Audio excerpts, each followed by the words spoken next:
Hey guys, so today I want to compare the Galaxy S3 versus my iPhone 5 here with iOS 7. Yes, I've been doing a video like this comparing it against many of my Galaxy devices and also HTC devices, the Sony Xperia Z device as well. So I want to do one with the Galaxy S3 as well. This is my 4G Galaxy S3, which I right now use as my main smartphone. You can see I have this kind of clean setup at the moment with I noticed that if you don't have any icons on your home screen, it makes you have this kind of nice feeling of clean experience. So if we start off here checking out the lock screen, you can see I do have some quick access to some apps down at the bottom, and then you can see a nice quote here: you should do your work. Yeah, but you can launch on the lock screen. Of course, I'm not sure. I don't think, no, I can't have any widgets that I can have on the S4 on the lock screen, like the camera app, access to that. I'm pretty sure I can't have that in this version of Android. But there's a new version to the Galaxy S3, the Android 4.2.2, that I haven't installed at the moment. Which still kind of sucks, but it's my main phone, so that's why I haven't done so. But maybe I should. Or at least I think I don't have done that, yeah. So, quick access to some apps at the bottom, which is very nice. I rarely use it though. Rarely use it. And of course with the new iOS 7, completely new interface, more like a black and white look, more like a flat version of iOS. You have quick access to the camera, so you can have one swipe up. You don't decide though what kind of apps on the lock screen that you should have that in iOS, but you have quick access to the camera, HDR mode here as well, of course in the camera app. Of course all the apps in iOS 7 has been updated, like the camera app, as you can see over here. You have this kind of swiping UI. What did I just do?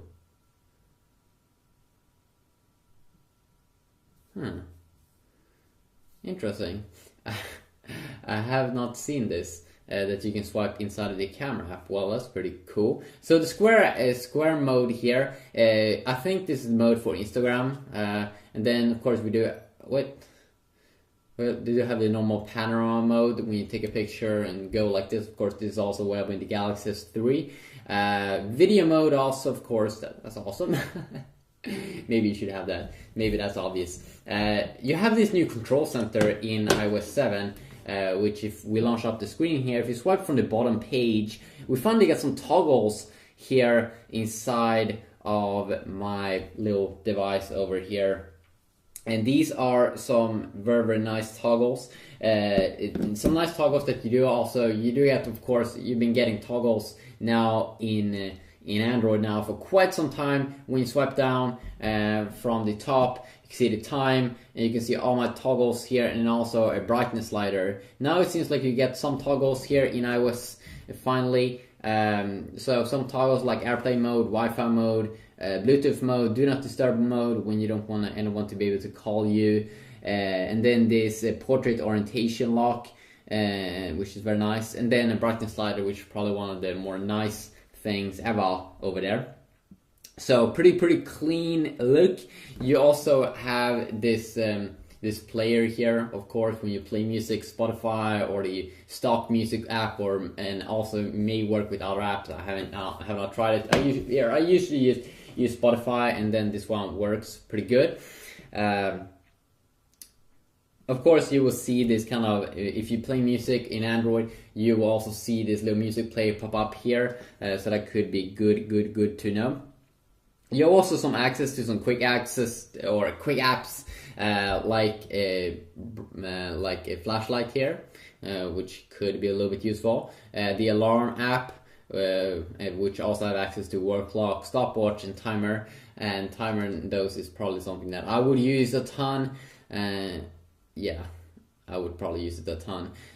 Swipe up here, also the calculator and the camera, quick access to those. So that that is this control center that they're calling it. If you go into the settings area here, you can see that if you don't want to have it enabled on the lock screen, let's say you want to have a little bit of privacy over there, you can remove it so it won't get access to. And do not disturb mode that you have quick access to in a toggle, you can go and tweak it in here a little bit in the settings.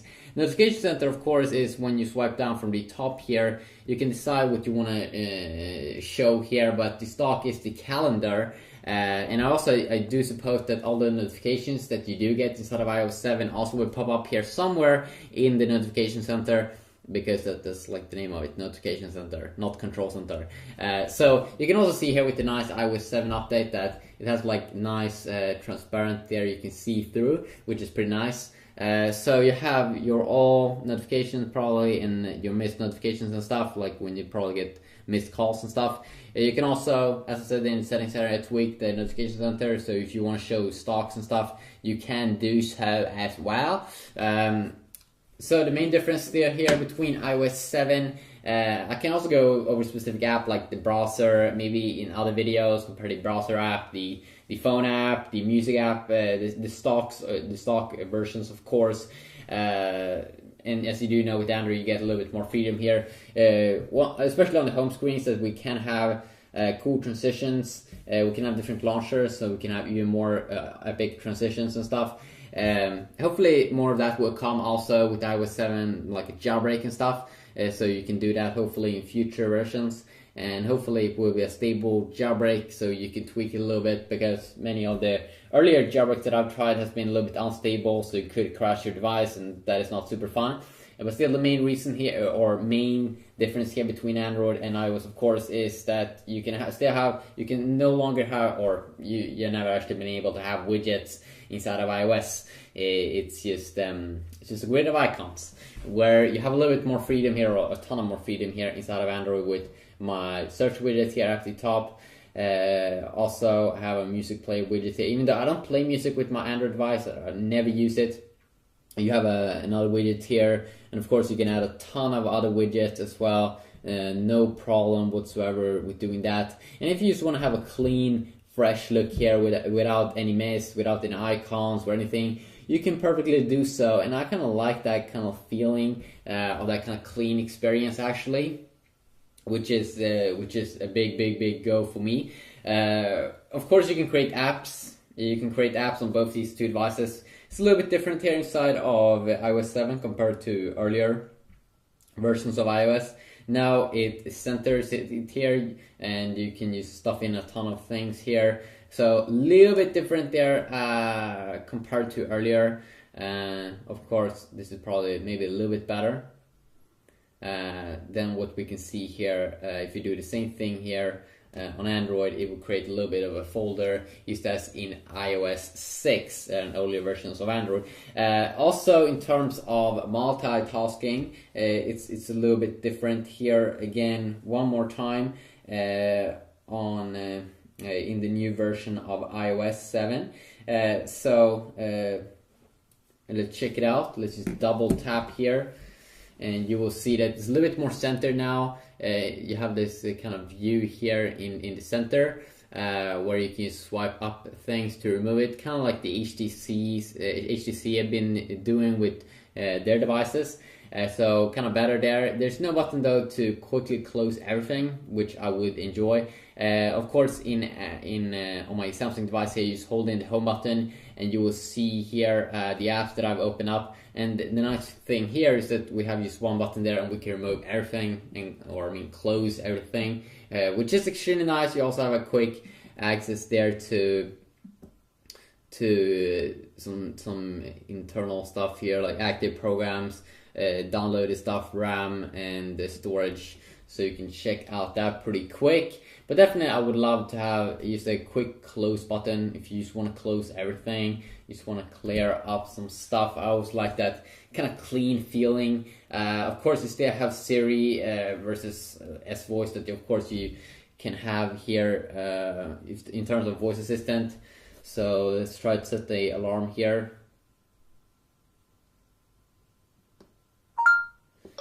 Set alarm at 5 p.m.